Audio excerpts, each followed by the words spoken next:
சத்தான கருப்பட்டி உளுந்தங்கஞ்சி எப்படி பண்ணுறதுன்னு பார்க்கலாமா? இந்த கஞ்சி எல்லாருக்குமே ரொம்ப நல்லது. எஸ்பெஷலி பெண் குழந்தைங்களுக்கும் வயசானவங்களுக்கும் அட்லீஸ்ட் வீக்லி ஒன்ஸ் வச்சு கொடுங்க. ரொம்ப ஹெல்த்தி. இந்த கஞ்சி பண்ணுறதுக்கு நான் 1 கப் உளுந்து எடுத்திருக்கேன். நீங்கள் கருப்பு உளுந்து கிடைச்சாலும் எடுத்துக்கோங்க. அது ரொம்ப ஹெல்த்தி. எங்கிட்ட இல்லாதனால நான் ஒயிட் கலர் எடுத்திருக்கேன். ஸோ மீடியம் ஃப்ளேமில் கலர் சேஞ்ச் ஆகிற வரைக்கும் இந்த மாதிரி வறுத்து எடுத்துக்கோங்க.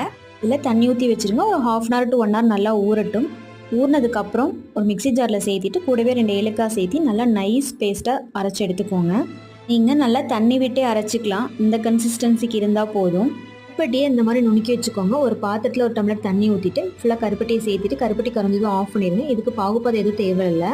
பாத்திரத்தில் தண்ணி சேர்த்தி கொதிச்சதுக்கப்புறம் நம்ம அரைச்சி வச்ச உளுந்தை கொஞ்சம் கொஞ்சமாக சேர்த்தி கலக்கி விட்டுட்டே இருங்க. இல்லாட்டி அடி பிடிச்சிரும். கொஞ்சம் திக்கானதுக்கப்புறம் நம்ம காய்ச்சி வச்சு கருப்பட்டி பாக ஃபில்டர் பண்ணி சேர்த்திக்கோங்க. கெட்டியாகிற மாதிரி இருந்தால் நீங்கள் சுடுதண்ணி கூட சேர்த்திக்கலாம். தேங்காய் பாலும் தேங்காய் துருவலும் சேர்த்து நல்லா மிக்ஸ் பண்ணிவிட்டு ஸ்டவ் ஆஃப் பண்ணிடுங்க. அவ்வளோதாங்க, சத்தான கஞ்சி ரெடி.